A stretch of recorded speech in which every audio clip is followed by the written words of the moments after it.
Okay, let's talk about the sad, but kind of spectacular, history of tech bubbles. It's this story that just seems to repeat itself over and over again. The same hype, the same patterns, and, yeah, the same painful crashes. So what can we actually learn from them? So, have you ever kicked yourself for not buying NVIDIA stock before the whole AI thing just exploded? Or maybe you thought Bitcoin was a total joke and didn't get in early. That feeling, right? That fear of missing out? It is such a powerful driver, especially when it comes to new tech. Well, here's the good news, if you want to call it that. This whole thing is a pattern. It's a recurring phenomenon. We all like to think, oh, I could spot a market bubble a mile away. But history shows us again and again that the get in now or miss out forever feeling is just incredibly persuasive. The next one is always on its way, and they all have these predictable signs. So, what does a bubble actually look like before it pops? Well, history's given us a pretty solid checklist. It usually starts with these sky-high valuations for companies that have barely any revenue. Then comes the media hype, it's everywhere. Suddenly there's a flood of copycat companies, and everyone's focused on some far-off future potential instead of, today's actual numbers. Keep this checklist in your head, because we're about to see it play out again and again. All right, our first case study takes us way back to the 19th century.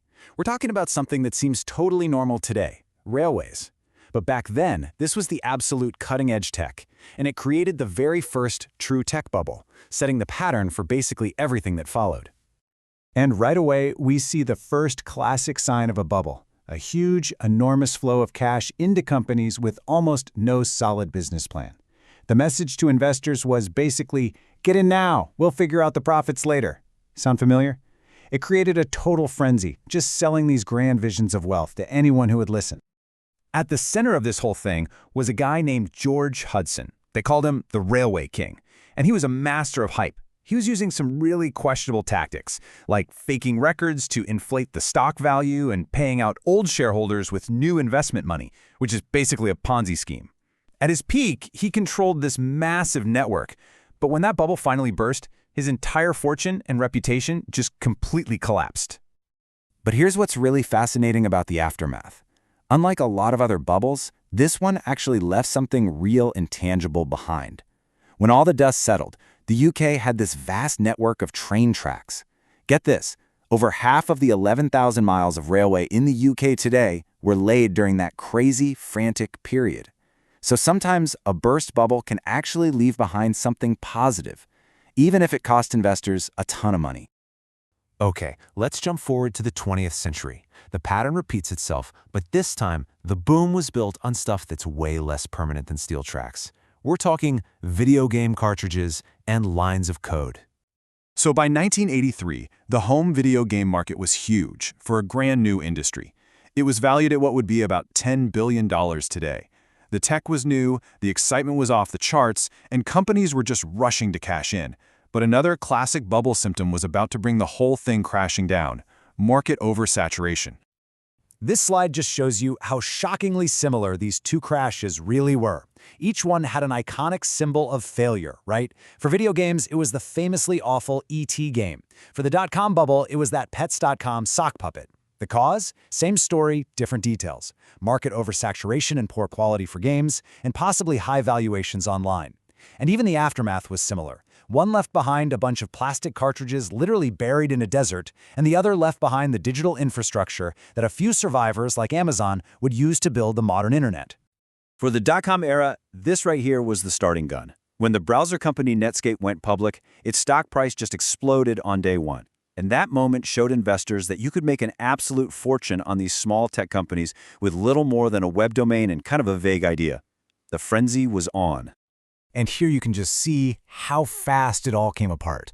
The NASDAQ stock market peaked in March of 2000, but as soon as the realization hit that these companies had no actual profits, the panic selling started.